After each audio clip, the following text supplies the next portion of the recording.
भाई और बहनों, मातृशक्ति को नमन। सत्संग का हमारी भारतीय संस्कृति में बहुत बड़ा महत्व है। ऐसा कहा जाता है कि सत्संग से असंख्य कर्मों, जो जन्मों के कर्म होते हैं वो कट जाते हैं। और सत्संग का अर्थ होता है, संधि विच्छेद करें तो सज्जन व्यक्ति का संग, यानी कि जो गुणी है और वो हमको अच्छा गुण दे सकते हैं, ऐसे की सत्संग करना। और एक अंग्रेजी में कहावत है, Apple shows the man, man is known by the company he keeps. व्यक्ति जैसी संगत में रहता है वैसा ही सीखता है। तो हमारा तो परम सौभाग्य है कि स्वयं आनंद प्रदाता, ज्ञानी पुरुष, अनुभवी पुरुष, ध्यानी पुरुष स्वयं स्टूडियो में हमारे अनुरोध पर साक्षात पधारे हैं, विराजमान हैं। आप सभी की तरफ से उनके प्रति बहुत कृतज्ञता साधुवाद। जय सच्चिदानंद। जय सच्चिदानंद स्वामी जी। स्वामी जी, एक महात्मा का सुबह फोन आया।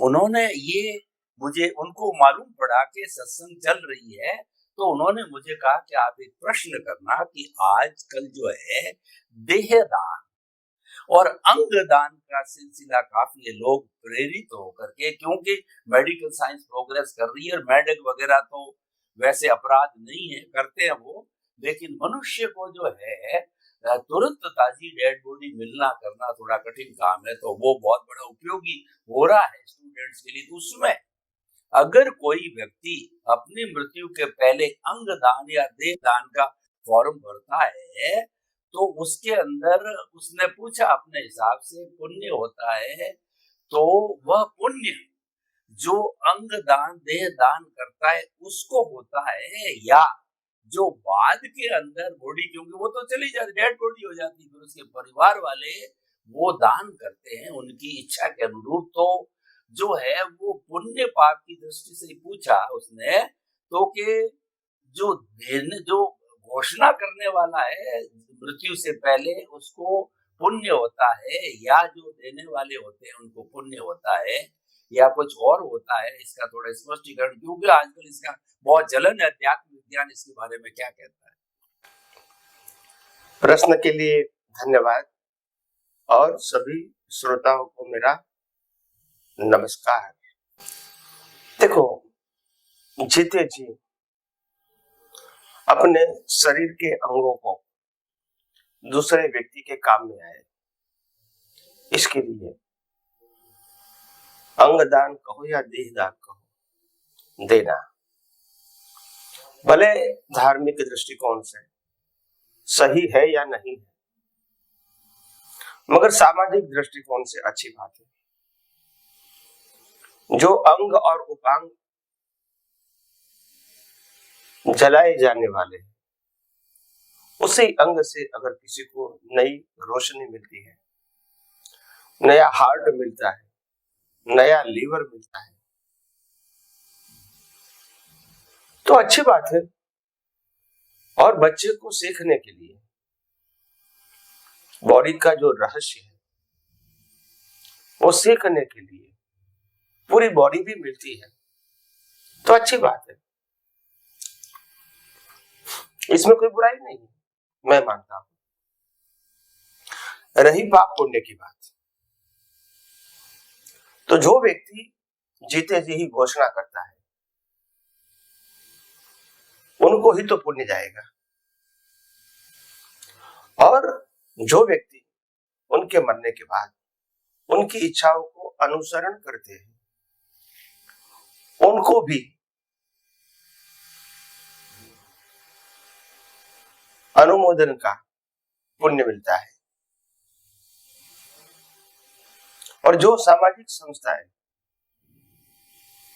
यहां से अंग निकाल के दूसरे में फीड करते फ्री ऑफ चार्ज, उस संस्था के लोगों की जो भावना होती है उसी को भी पुण्य मिलता है। और जिसको आंख मिलती है, एग्जाम्पल के तौर पे, उनके लिए तो अच्छा है, क्योंकि हजारों लाखों लोगों के बीच एक व्यक्ति को ये आंखों की रोशनी मिले, तो उनका भी अगर पुण्य होगा तभी तो इसको मिलेगी, और पुण्य नहीं होता तभी तो इसको नहीं मिलेगी जन्म से। तो अच्छी बात है, कोई जगह उसमें कोई नेगेटिव नहीं है। कहने का मतलब यह है, समाज के अंदर ये प्रक्रिया जो है, इसको कोई धार्मिक दृष्टिकोण से, शास्त्रों की दृष्टिकोण से इसको गलत साबित करना या ऐसा साबित करना कि आप अगर आंख देने का आप ऐलान करोगे तो नेक्स्ट बर्थ में आपको आंख नहीं मिलेगी, ये सब बातें में कोई सच्चाई नहीं है। तो यहाँ कोई नेगेटिव बात नहीं है।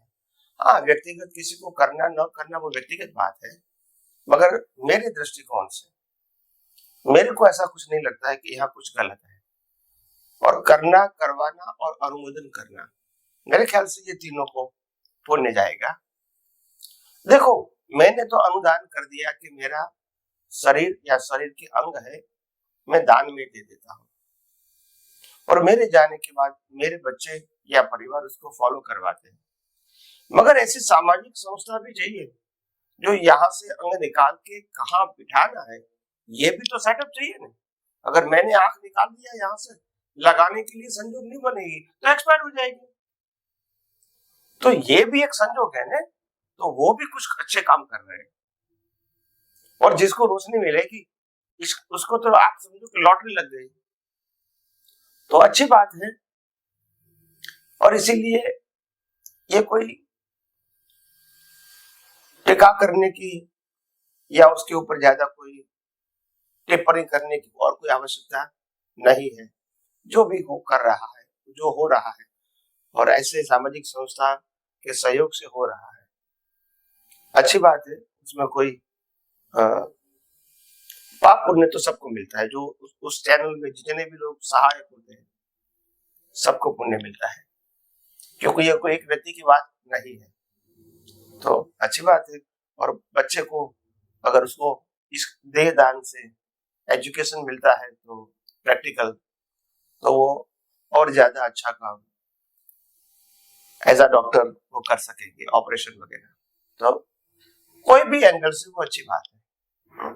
तो मेरी मान्यता से मैं जो मानता हूँ उसके आधार से सब कुछ सही है, अच्छा है। और समाज में ऐसा ज्यादा से ज्यादा होना चाहिए, ताकि जिन लोगों के पास अंग नहीं है ऐसे जो जरूरी है, इसको अगर ये जलाने से पहले मिल जाता है तो अच्छी बात है। धन्यवाद। स्वामी जी, आपका बहुत बहुत धन्यवाद। ये सामाजिक कार्य है, और ये जब सामाजिक अच्छा कार्य होता है उसमें पुण्य होता है। करना कराना अनुमोदन सबको पुण्य होता है। तो देह दान, अंग दान करने वाले, घोषणा वाले को पुण्य होता है। उनके परिवार वाले जो देते हैं, हॉस्पिटल्स को देते हैं, वो हॉस्पिटल्स के डॉक्टर करते हैं, सभी ये, क्योंकि अच्छा कार्य है, इसका अच्छा उपयोग है। जहाँ पे अच्छा उपयोग होता है वहां तो पुण्य होता ही है। तो आपके प्रति बहुत बहुत धन्यवाद स्वामी जी।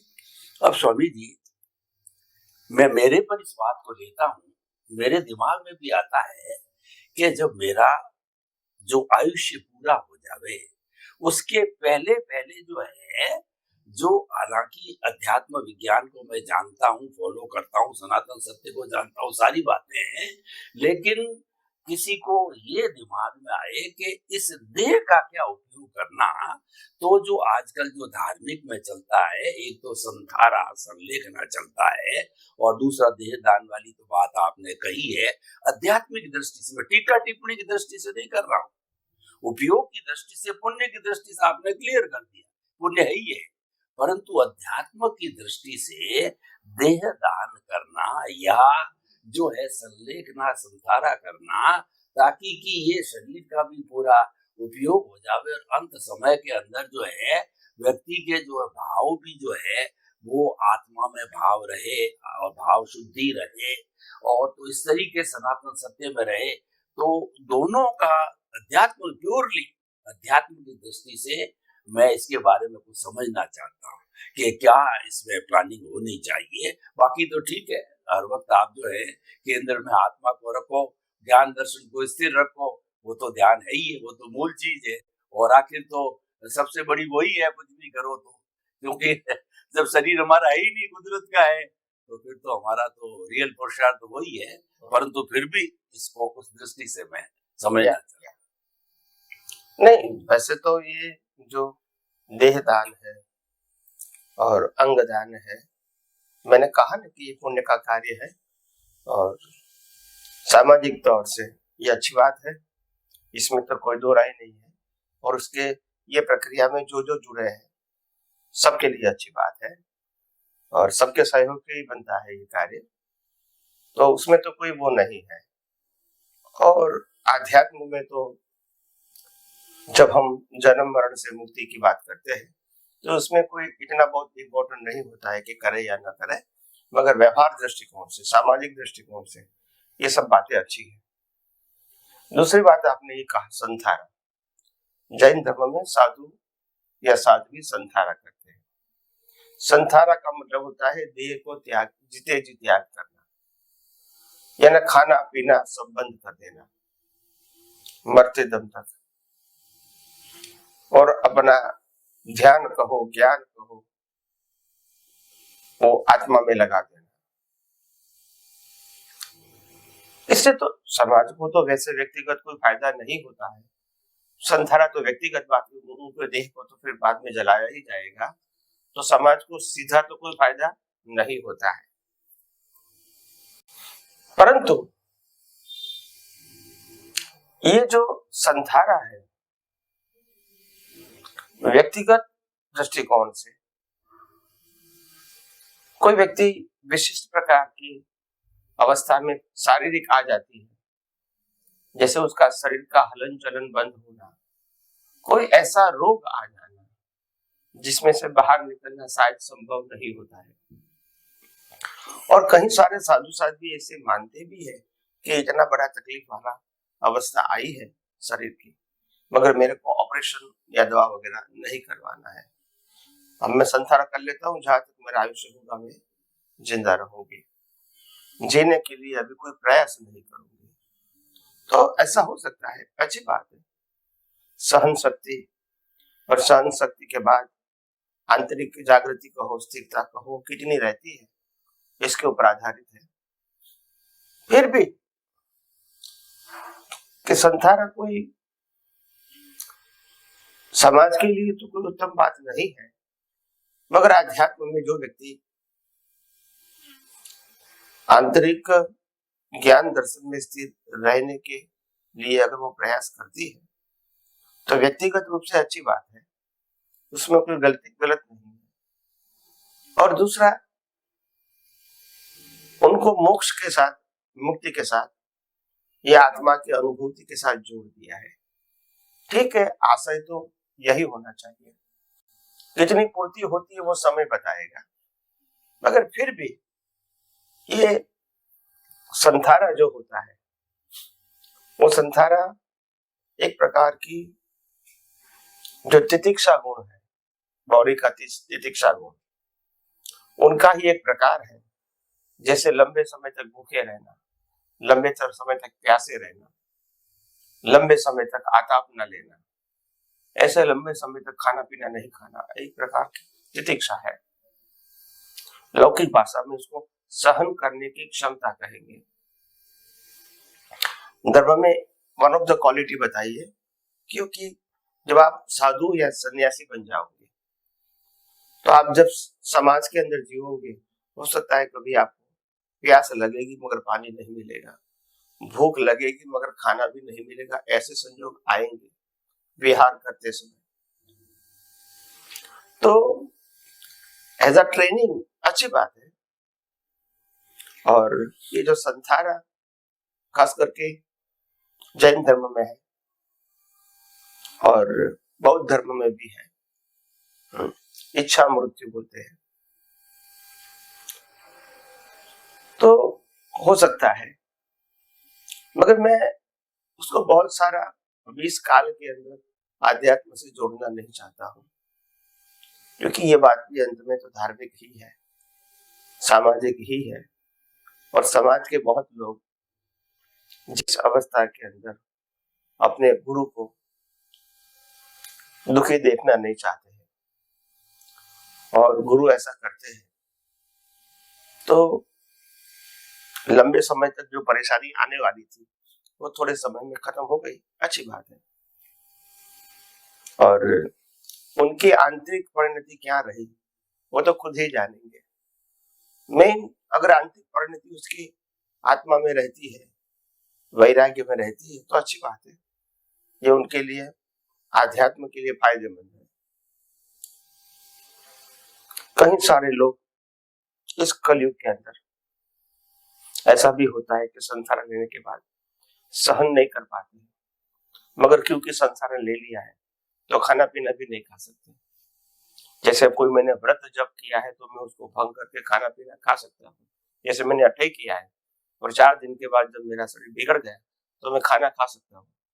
आप समझे, संसार में नहीं कर सकते। संसार वो टेम्पररी नहीं है।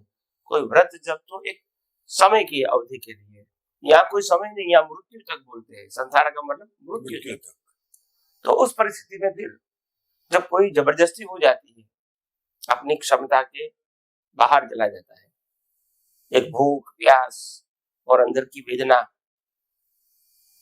और फिर उसको उस समय चित्त की शुद्धि कहो या चित्त की स्थिरता कहो वो नहीं रहती है, तो बाहर क्लेश वाले परिणाम होंगे या नहीं होंगे वो तो बाहर के संजोग बताएंगे, मगर अंदर क्लेशित होते हैं, सहन नहीं कर पाते, तो उस समय जो भाव परिणाम होते हैं तो वो उनके लिए अच्छे नहीं है। तो इसीलिए महापुरुषों ने यही बताया है कि हो सके तो पुरुषार्थ जितना जागृति पूर्वक होता है अच्छी बात है, इसमें कोई जबरदस्ती करने की जरूरत नहीं है। और दूसरी बात यह है कि जो ज्ञान दर्शन में तीव्रता लानी है उपयोग से, अनुभव से, वो कोई सब शरीर के ऊपर जबरदस्ती करने से नहीं आएगा। तो आध्यात्म में इतना इसको बेनिफिट नहीं बताया है, गलत है ऐसा भी नहीं कहते हैं, मगर व्यक्तिगत रूप से कितना लाभ मिलेगा वो तो उनकी परिणति के ऊपर आधारित है। समाज में उसको लाभ इतना ज्यादा नहीं मिलेगा। हो सकता है उनके साधु साध्वी परिवार के जो लोग होते हैं उनको शायद लगता है कि ये बहुत प्रकार की दर्द और दुख से मुक्त हो गए और हम भी उनकी सेवा से मुक्त हो गए, ताकि हमको भी वहां ही फिर रहना पड़ता है। तो ये होता रहता है।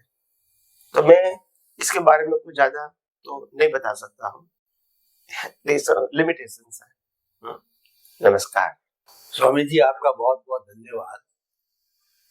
तो आपने जो है बताया कि ये मूल है ज्ञान दर्शन में स्थिर रहने का, और ज्ञान दर्शन में अगर मान लो संसारा संलेखना से स्थिर रहा जाता है तो ये भी उसका एक प्रकार है। हमारा मुख्य उद्देश्य है कि हमारा ज्ञान दर्शन है वह जो है शुद्ध बना रहे, स्थिर बना रहे, उसका डेवलपमेंट होता रहे, उसकी तीव्रता बढ़ी रहे, ये मुख्य बात है। उसके कई प्रकार हो सकते हैं, उसमें से एक ये भी प्रकार हो सकता है। स्वामी जी मैं अब इसी बात को जो है वो जो चीज बाकी रह गई थी, मैं एक चीज आपसे स्पेसिफिक जानना चाहता हूँ कि संलेखना संधारा जो है ये उदय भाव है या पुरुषार्थ है, पुरुषार्थ रियल पुरुषार्थ है, ये थोड़ा और स्पष्टीकरण मैं चाहता हूँ इसके लिए। ये संलेखना जो है ये तो साइंटिफिकली उदय कर्म ही है, ये पुरुषार्थ नहीं है।